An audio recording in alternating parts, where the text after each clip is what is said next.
Okay, good morning, everyone, and welcome to another week of Liberation Day fun. Question that I've seen a lot of people post online is, if tariffs are so bad, why do other countries use them so much? And honestly, I think this is a pretty good question. The idea is that, the kind of more pro-free trade side like me is saying, hey, tariffs are a bad idea. Well, other countries do them, so they must be a good idea. First off, let me offer some reasons why, I guess I should say, some responses to that. First, I'm not sure. The United States is the wealthiest country in the world by far. On a per capita basis, we are hands down the wealthiest country. I know several European countries are relatively close, but if you look at a combination of total GDP, per capita, so forth and so on, we're clearly number one. So I would suggest that copying the economic policies of countries that are noticeably poorer and have lower standards of living might not be the best idea. But let me get to a more direct response. First, let's talk about what the actual tariff rates are. For the European Union, the weighted average tariff rate on American goods prior to Trump launching his tariff war was around 1%.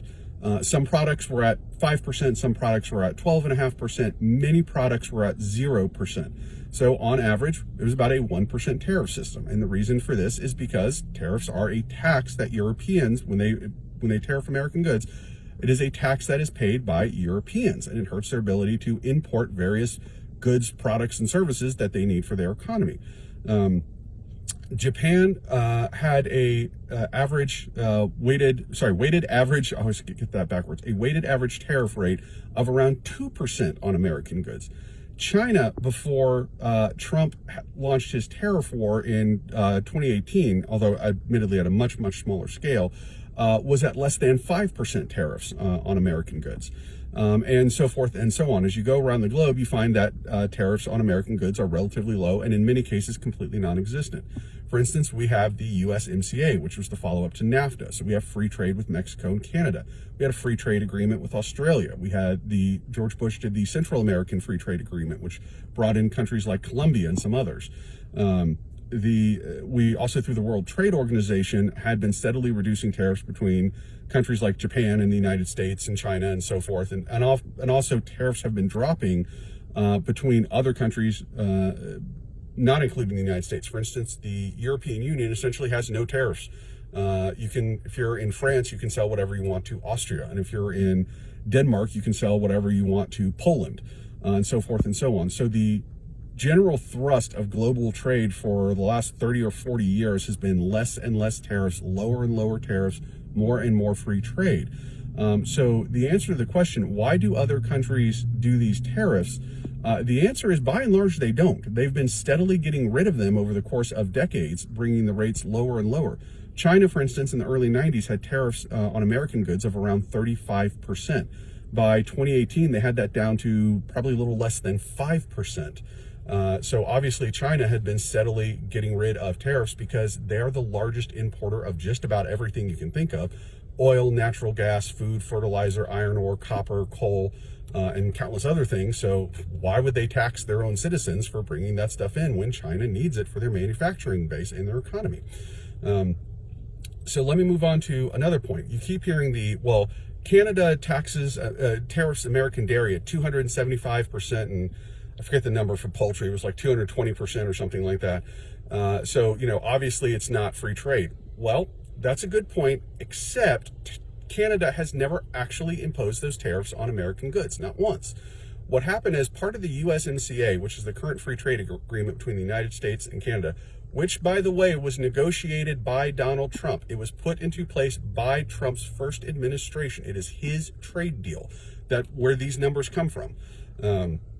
And I would point out that I thought it was a very good trade deal and one of the real diplomatic and economic successes of the first Trump administration, for which he should rightfully be very proud. So what about these horrendous numbers? 275% on dairy. Again, they've never charged it. What they did is they put in a fill schedule. Basically, the United States can export chicken, beef, dairy, whatever we want at 0 tariffs. Let me say that again, 0 tariffs to Canada up to a certain point. Once we hit a certain volume, then the tariffs kick in. We have never hit that volume, not once. Now, you might be thinking, okay, well, I get it. So once we got close to that volume, everyone just stopped exporting, and so that's why we never hit it. We have never even come close to that number. Generally, we do less than half the number of the fill schedule.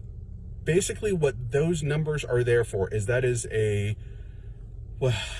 fail-safe for Canadian farmers, that if the United States were somehow to do a massive product dumping campaign into Canada and just send insane, huge amounts of dirt cheap agricultural products, food for lack of a better word, and to prevent the United States from doing that and wiping out Canadian farmers, at a certain point, Canada can impose enormous tariffs that just make it impossible to import from the United States.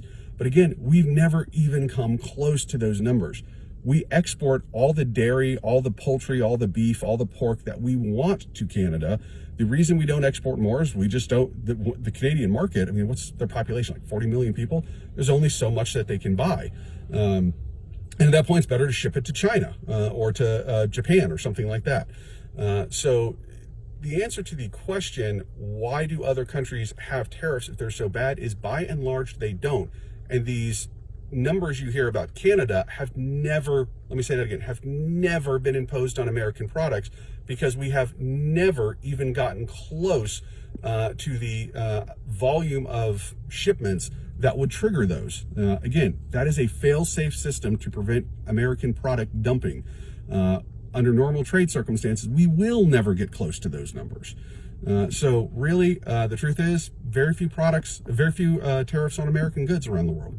Okay, everyone have a good day.